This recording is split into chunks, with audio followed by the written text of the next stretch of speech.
Hello everyone, welcome to another ISMONO podcast. And in this episode, I will not talk to a guest, I will just talk to you myself. And this is not necessarily specifically about the topic, but I kind of want to walk you through or kind of invite you into my thought process of my upcoming vacation.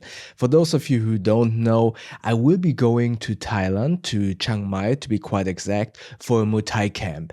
And it has been quite a while since I have been doing long distance traveling. To be quite exact, the last time I've flown for a very long time or for a long distance, it was to Indonesia in 2019, where I did the How to Make a Bag documentary, the small documentary. So it has been quite a while since I've been flying, and to be honest, before this long pause, I actually considered myself to be a very experienced traveler, an experienced person that is flying. And with these many years of not actually traveling and not doing any vacation, not doing any long distance flights, I, truth to be told, feel a little bit out of touch, so to say. I'm not really very routine or very. It's probably just like riding a bicycle, but if you haven't ridden a bicycle for a long time, you kind of get, or you need to get into riding that bicycle again. And that's how I feel at the moment. And I kind of wanted to, bring you in and invite you to, go over some of the thoughts that I have for this vacation. More importantly, how I want to prepare, what I want to prepare, not necessarily specifically what to pack, but how to pack, what bags will I use. Probably also talk to you a little bit about the content ideas that I will have on this vacation. So that's just a quick little synopsis of what we will talk about in this podcast episode today. So again, I will go into Thailand. I will be there for 2 weeks. I will be there. I'm not going to tell you when exactly I will be there, but it is the end of the rain season. So right somewhere around there. Furthermore, I'm not going to do the classic vacation mode, so sitting on the beach or sitting on the pool. No, I will be going to a Muay Thai camp. I will be doing a training camp for 2 weeks, and my plan is to go every single day to train at least once, but probably twice per day. And for those of you who don't know, I do boxing and I do Muay Thai. I have been doing some form of BJJ in the past, so I love martial arts, but I have realized Muay Thai is one of my favorite martial arts, and I really love it, and I'm excited to go there to train and hopefully get much better in the process. So with that, I can kind of set the stage. I won't be traveling with just one bag because I will bring my own gear, so boxing gloves, headgear. Actually, during sparring, I damaged my retina, so I spar only with a helmet, and I'm always try to make sure that my training partner isn't going full force, but sometimes you just can't avoid it. Therefore, I always wear head guards, no matter how light the sparring session might be, because if your retina is damaged once, you kind of do not want to risk it. Obviously, I could not spar, but I love sparring so much. So I do sparring. Therefore, I will bring my boxing gloves, as I said, headgear. I bring shin guards, and those are a cup. How is it called? A groin guard or whatever. And then obviously clothing for training. And if I will be training twice per day, I would definitely want to bring at least 2, but probably 3 sets of workout clothing. So that's what I will bring, and that's just way too big. The shin guards and boxing gloves alone would not fit into a carry-on bag. So I will bring a check-in bag, and my check-in bag will be my trusted North Face base camp duffel in bright yellow. That bag has seen so many places in the world and it's still going strong, and that is my favorite check-in bag that I will bring on this vacation. Then I will bring a carry-on backpack, not necessarily because I need it, but I kind of want to experience with not experience, kind of experiment with the idea of one bag traveling. So my idea is to take a one bag carry-on sized backpack. And currently I'm thinking about the Black Ember Forge or the new Belroy light carry-on backpack, one of those, just to kind of, pack as if I would be traveling with just one bag and then use that as a carry-on bag. I really like the Black Ember Forge because I can kind of compress it. I will actually do an updated review on the new version of the Black Ember Forge pretty soon. So that bag is very high on the list of bags that I want to take. So kind of treat it as a one bag travel carry-on backpack, but when I am in Thailand, then I will compress it for potential everyday carry. But I will also bring a sling bag, and I'm thinking about the Evergoods CAS2 as my sling bag of choice to have my DJI Pocket 3 in there, but also my passport, my wallet, have that very close to my body.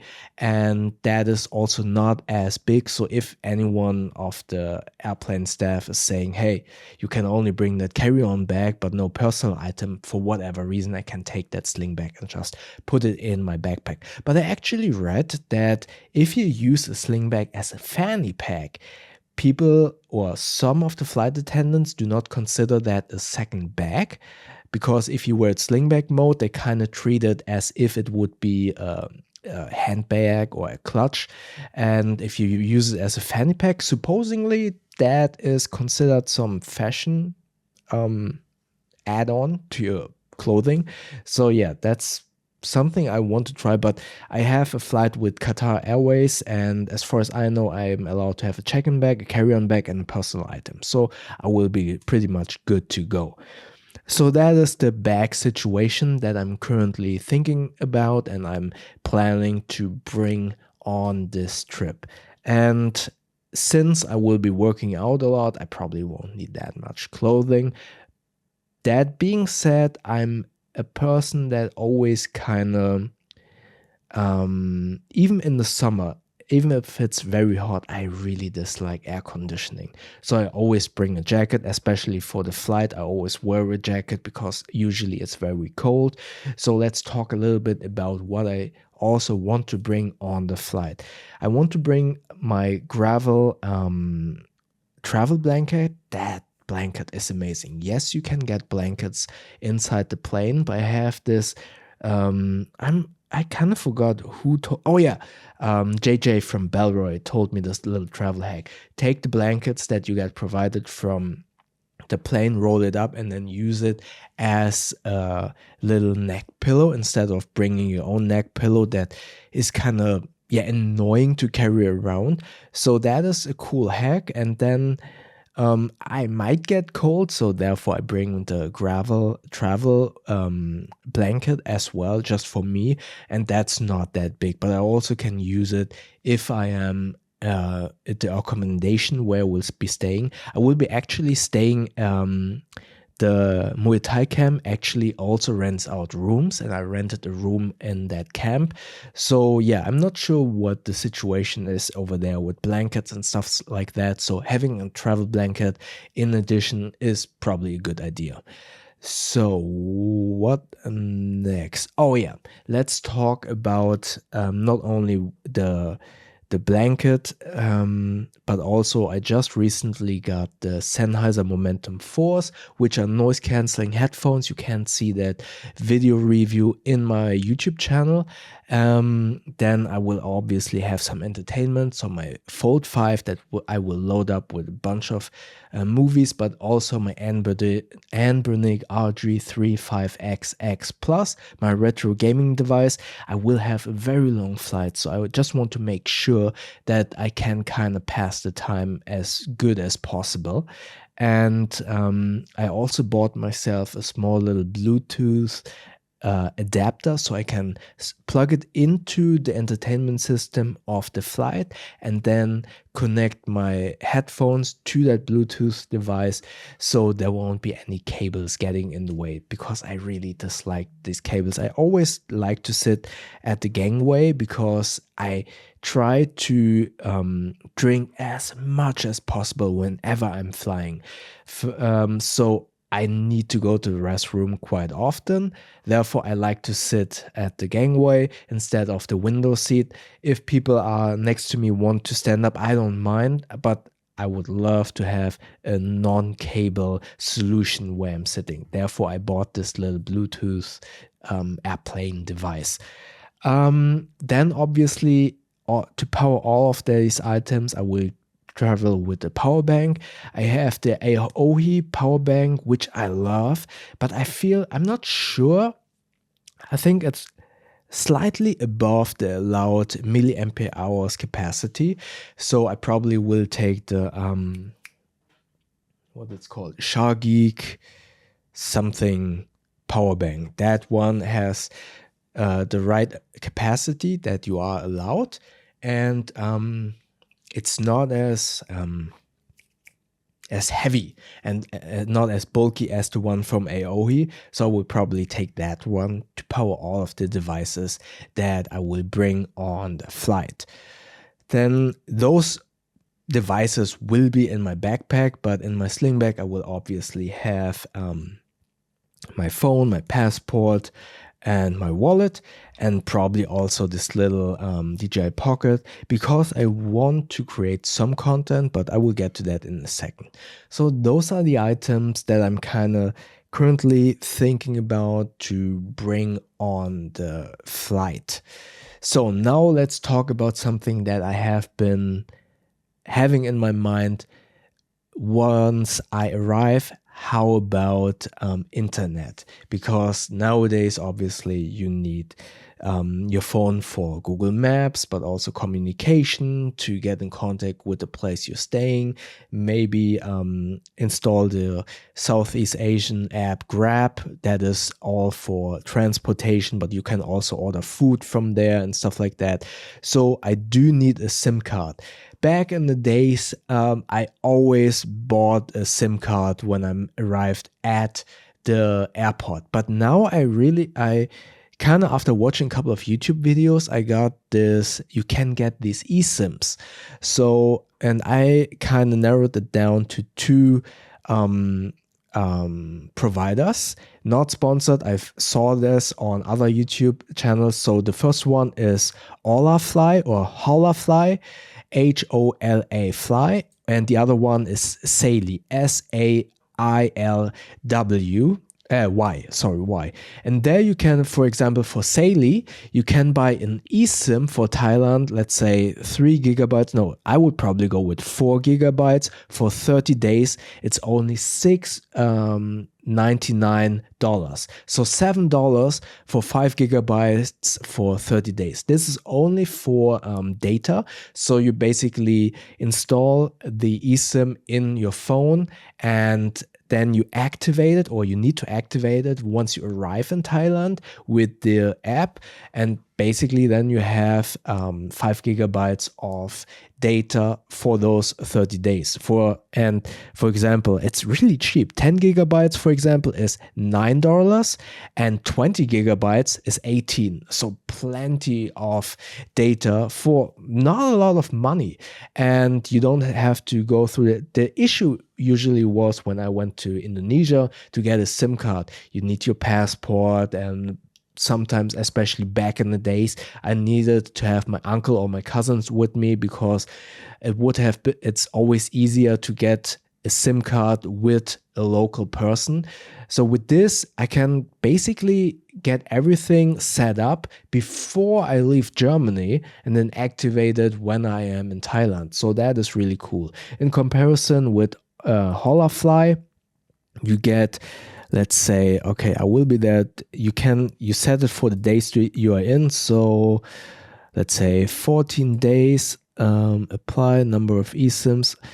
That is much more expensive, but for Thailand, it has unlimited data, fast and reliable internet, no more roaming charges. It is 48 USD for 14 days. So much more expensive, but it is unlimited. So if you would be an expat or if I would need to work there, then it would probably be good to have unlimited data. Then I would go with this one. But I probably will use the 10 gigabyte or 20 gigabyte solution from Saily.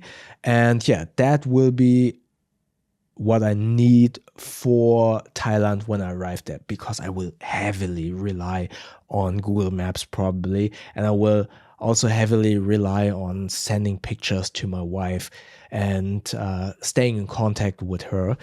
The only downside is that this is only for data and not for phone calls. So when I arrive, I will need to switch on my mailbox and call forwarding to my mailbox straight away, because I don't want anyone in Germany calling me in Thailand and then I accidentally kind of go onto the phone and then have to pay heavy roaming international fees just because I received a call in Thailand. So that is definitely something that you need to keep in mind. These eSIMs are only data, and you should switch off your phone number of your main SIM, of your home SIM.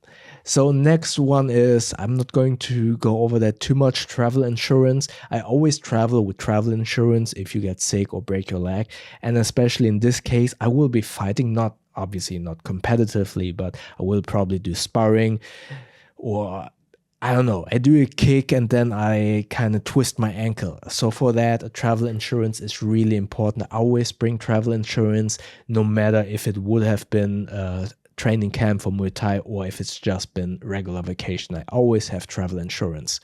Travel credit card. You need to pay, of course, when you're traveling. I'm the kind of person, I do not like to use a credit card to pay for stuff when I'm traveling. For example, I never pay with my credit card when I'm at a restaurant. I do not like handing over my credit card, because in many places, or back then in Asia, when you pay with your credit card, they take your credit card, go to a counter somewhere else, and then come back, and then you have to sign it. So you're leaving your credit card with a random person. So I've never paid with credit cards when I am traveling. So what I do is I always go to an ATM machine, take my credit card, and then withdraw a specific amount of cash, and then I always split that cash. I put that in one wallet and then in another. If I would get mugged, I always have, let's say, not good looking wallet, and if I should get mugged, I just give that person that one wallet, and there's some cash then in there, and in the other one is my credit card and my other cash. So I always kind of separate that, just to, if I would get in such a situation that I would have like expendable wallet. That's always what I do, and I always split it up. So get some cash from the ATM card and then split up the cash into two wallets. I've heard from my brother who was in Indonesia, I think last year. He has MasterCard. And for some reason, he and his friends all had MasterCards. And in Bali, they were not able to withdraw money with MasterCard. And that was really confusing to me. So I got myself a Visa, prepaid Visa credit card, but also an account on Revolut, just to have some options, and I will use those credit cards to withdraw money on ATM machines. So yeah, just for that situation, I've just signed up for Revolut, and many people really say that that is a really good service, because you can also do exchange currency within the app without having too much what do you say, transfer fees or transcoding? Conversion fees. So what you can do is, if you do it within a weekday, you can actually, as far as I understand, exchange currency and then have it in your basically in your account, in your Visa account.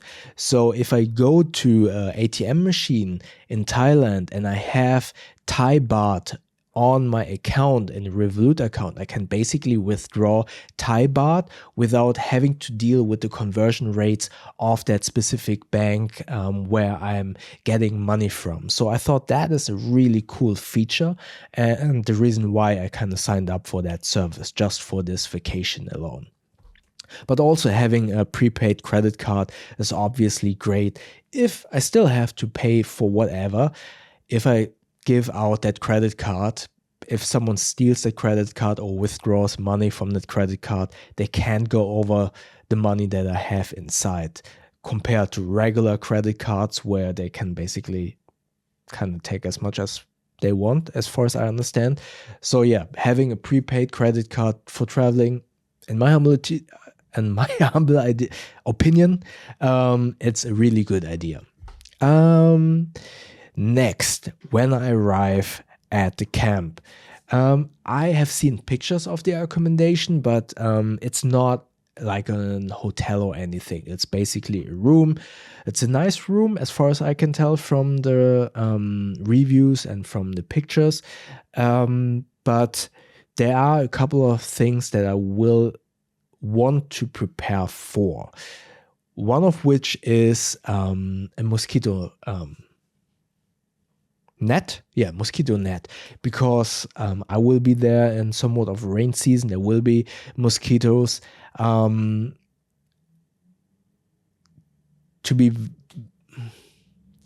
a very private story, but I think it's, for me, it's okay to tell you, because my cousin actually died from dengue fever. She was 11, I think, and she got dengue fever, and she unfortunately passed away from that. So I'm always I have a lot of respect for mosquitoes. So I always put, in Asia it's called Autan, in Germany it's called, what's it called?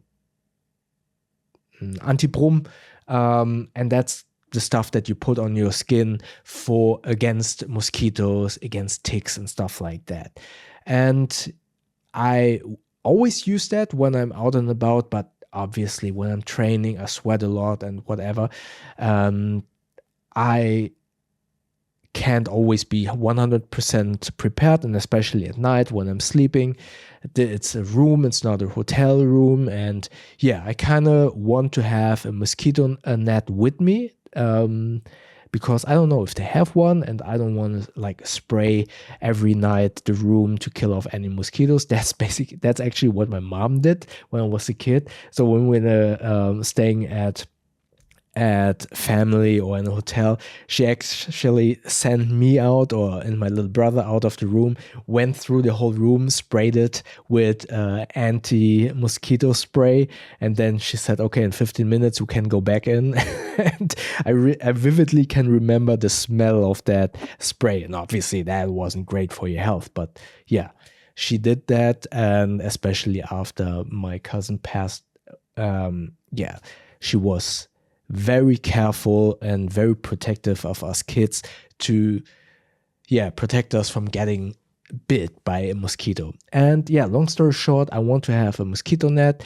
I will bring those temporarily hooks that you can, there are these, here in Germany it's called power strips. Those are basically strips that you can attach to a wall to hang pictures or posters, but you can easily remove them without having any glue residue on the wall. So I will bring that, kind of attach it to the ceiling, hang up a mosquito net over my bed, and then I'm pretty much safe. I do not want to deal with any mosquito bites.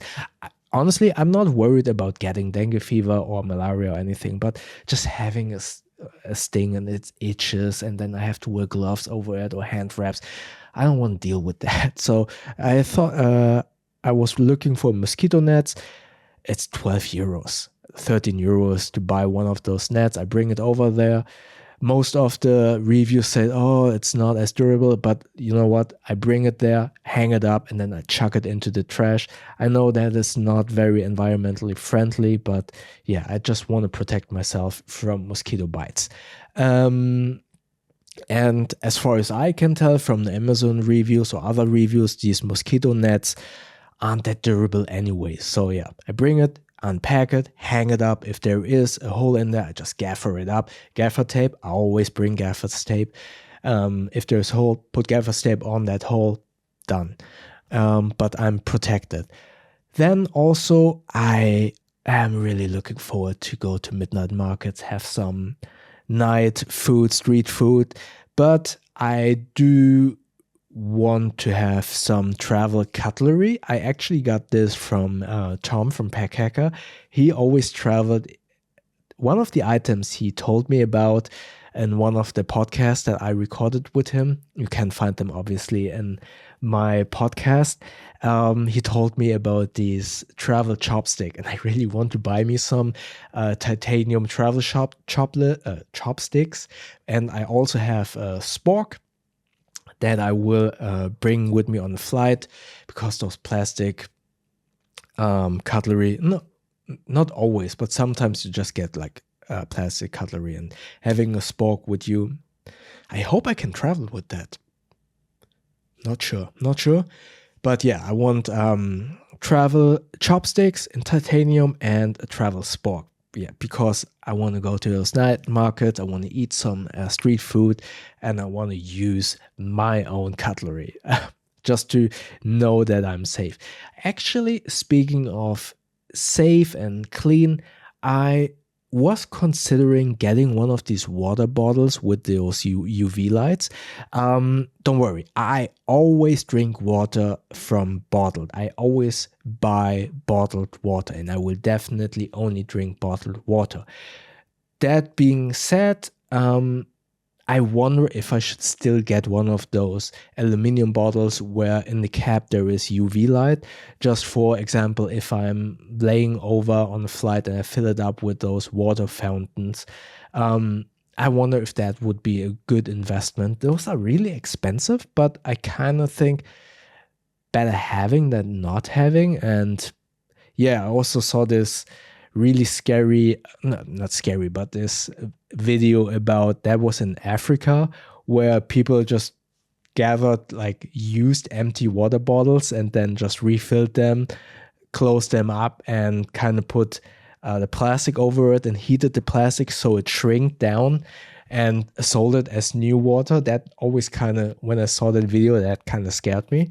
But I don't think that will be an issue in Thailand if you buy at 7-Eleven bottled water.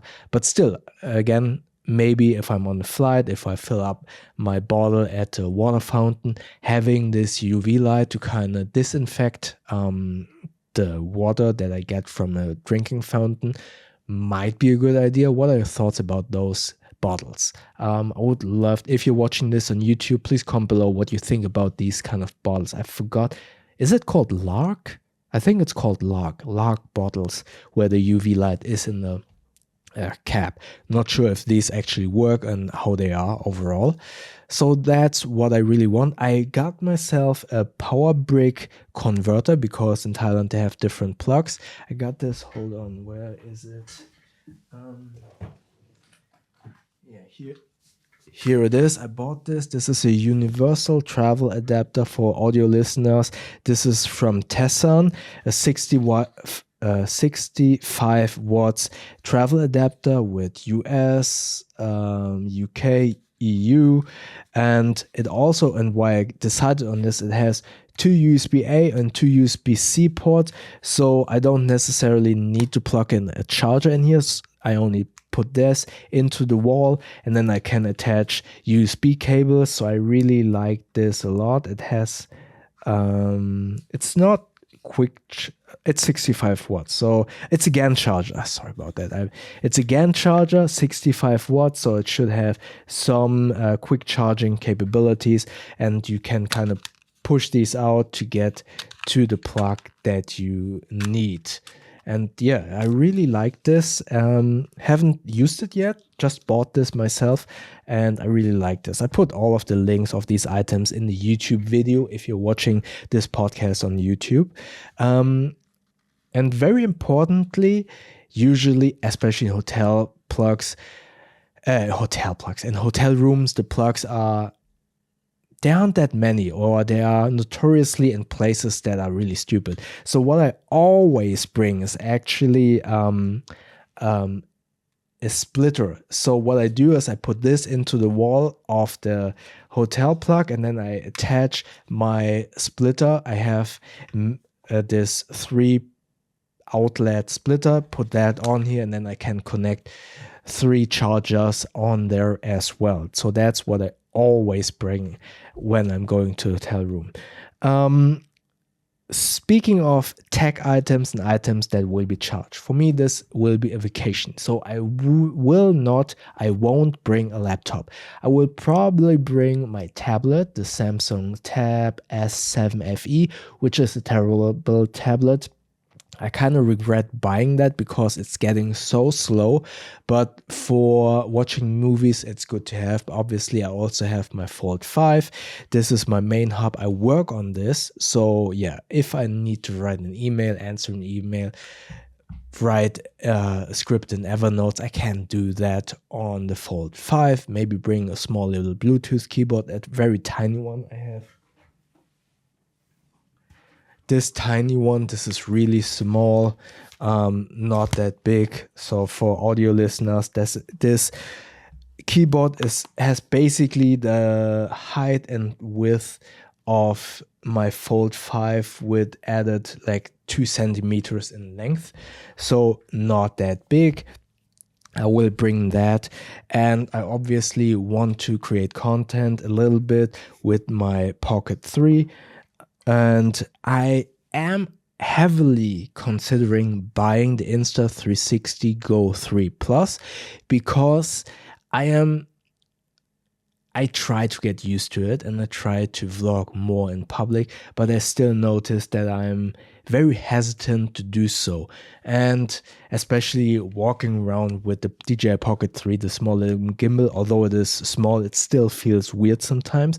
And the Insta360 Go 3 is a tiny little camera of the size, I don't know, what would be maybe a big lighter. It's fairly small, and you can kind of attach it with magnets to your clothing or to any metal surface to capture some moments. And I am thinking about to get that camera.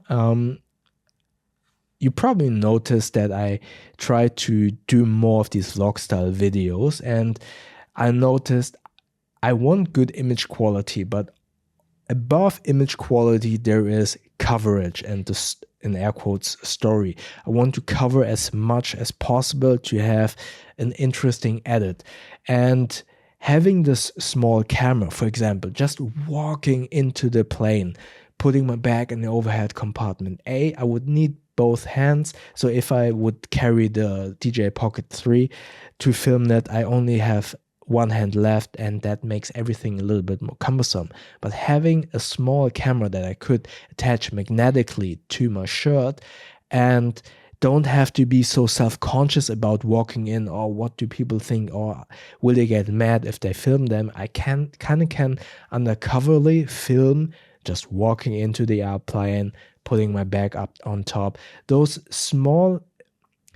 aren't important shots, but they give a video a much more interesting appeal to it, having much more coverage of what you're doing and what you're shooting. Therefore, I am heavily considering buying that camera because it is so small, inconspicuous, is that the word, or it's hidden. And yeah, but it is a 400 euro camera, so I'm not 100% sure if I should buy it. And I was looking for this camera on the used market, and I thought, that's almost the price of a new version. I'm not sure if I actually want that. So yeah, I'm currently thinking about getting one. If you have that camera, let me know what you think about that, and do you enjoy that camera? And next up, when I create content and I do not have a computer with me, I have been really thinking about how do I back up and offload the footage from my memory cards. I will bring a couple of micro SD cards for the Pocket 3. So in theory, I would not need to offload the footage from those SD cards, but always back up your data. And I really do not want to film for 1 week and then lose the camera and lose all of the footage. So I was thinking about how to offload the data from the SD cards to a small little SSD. And I actually will bring my small little SSD from Shark.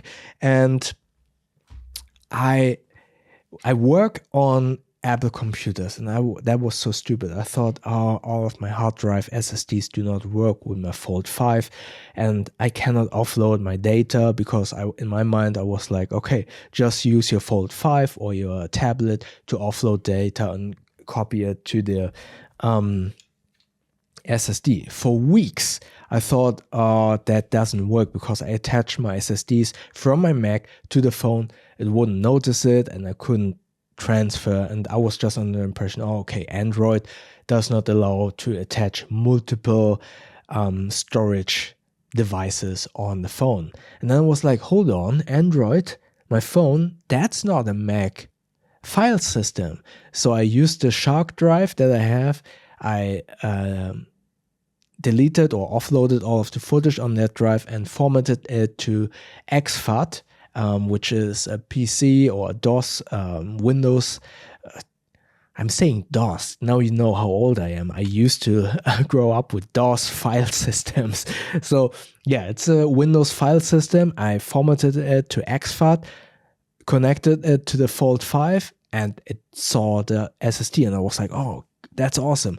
Okay, attach a USB hub with mini SD card reader. I attached the SSD to the USB hub, also attached it to the USB hub, and then I plugged in the mini SSD, and I saw both drives. So now I can actually offload data from my DJI Pocket 3 to an SSD via my Samsung Fold 5, and I'm so happy about that because I was actually also already thinking, oh no, do I need to buy a device that there are these for photographers? There are these little devices which is a hard drive with an SD card slot. You just attach it to power, put in the SD card, and then it does the transfer automatically. But those devices have been pretty expensive. Not sure if there is any cheaper version, but honestly, I don't know how reliable those cheaper versions are.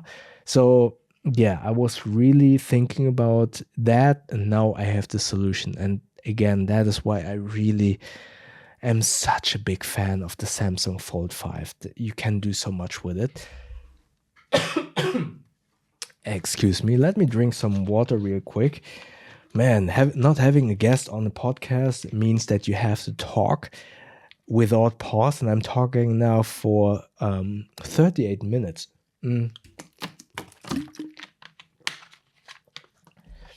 So, yeah, and that segues pretty nicely to content.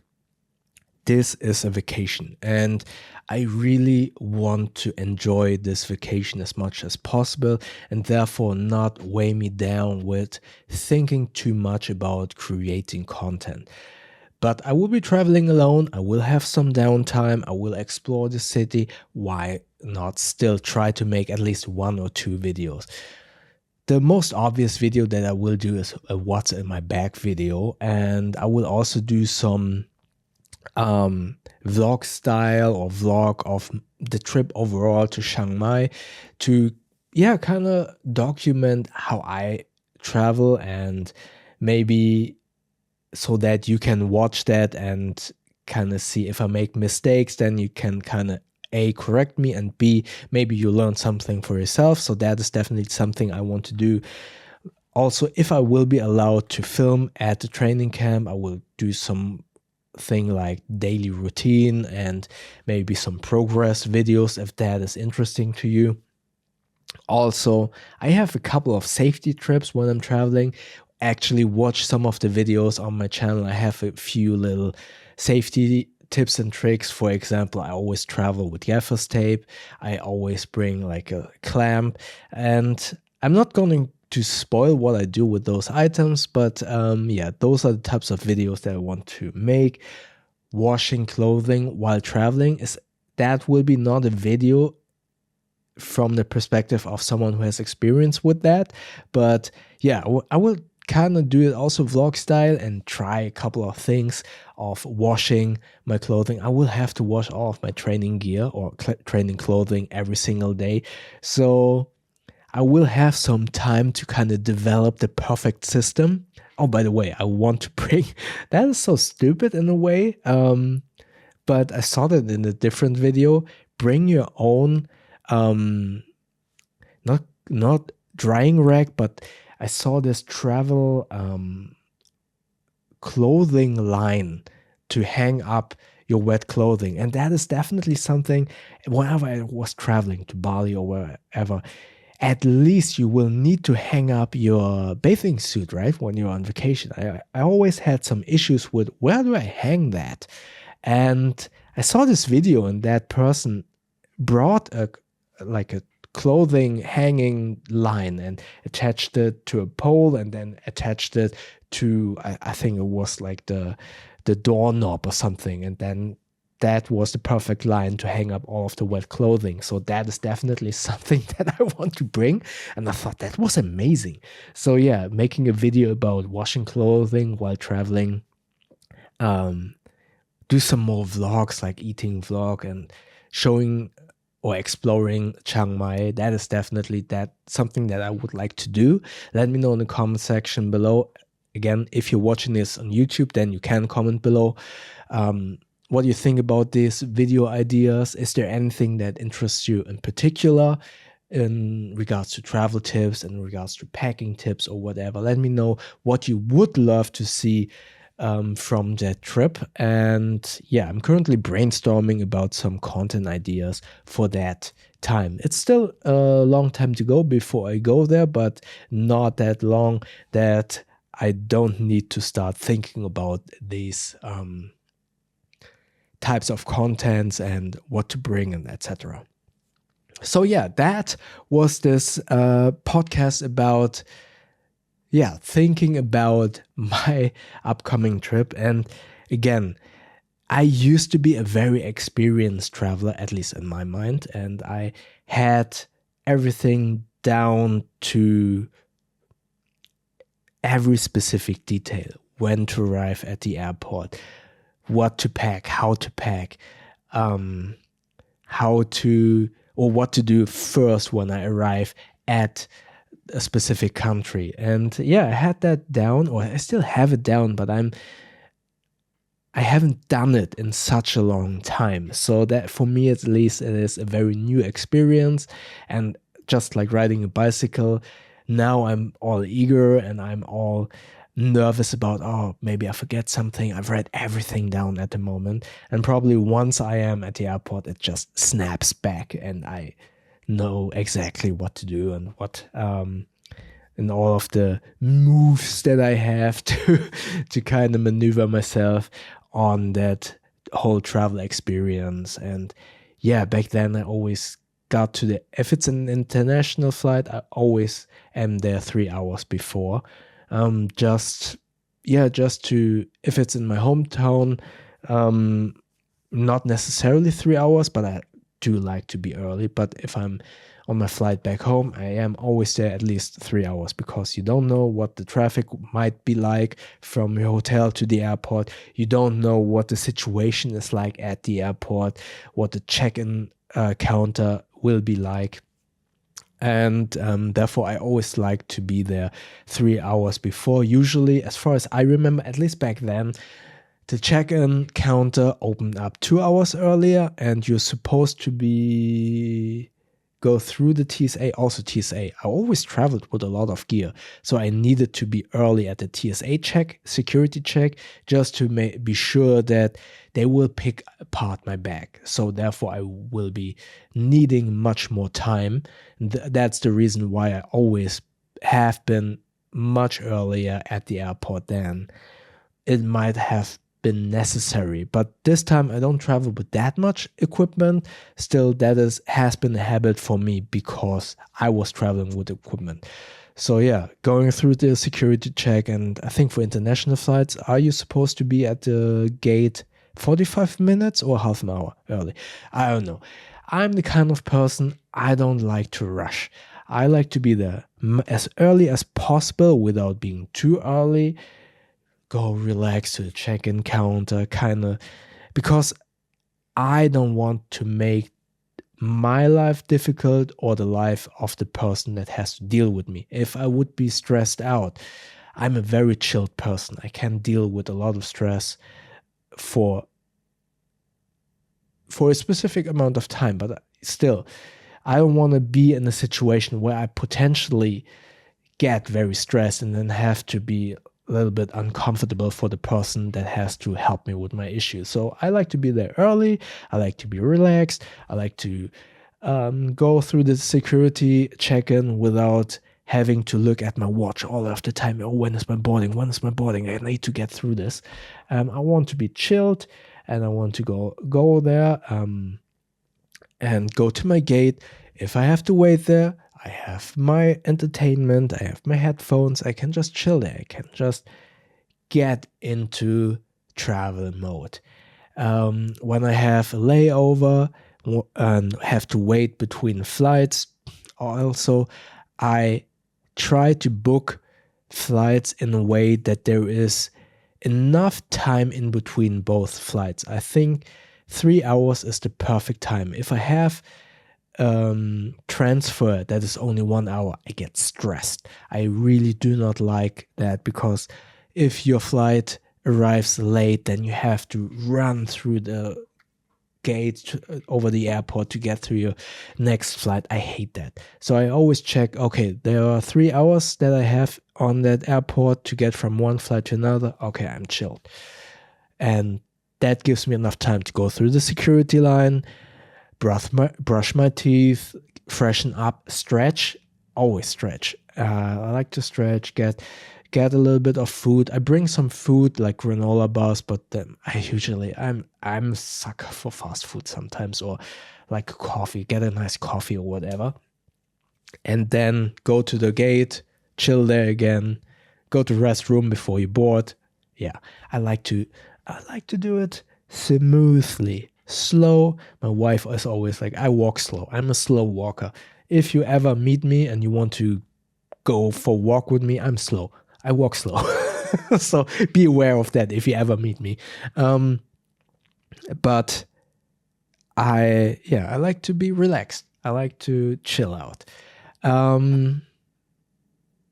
So yeah, that's about it. I'm looking forward to that vacation. If you ever have been in Chiang Mai, let me know. How did you like it? And more importantly, if you ever have done a Muay Thai camp in Thailand for a longer period of time, or maybe only like one session, also let me know in the comment section below. How did you like it?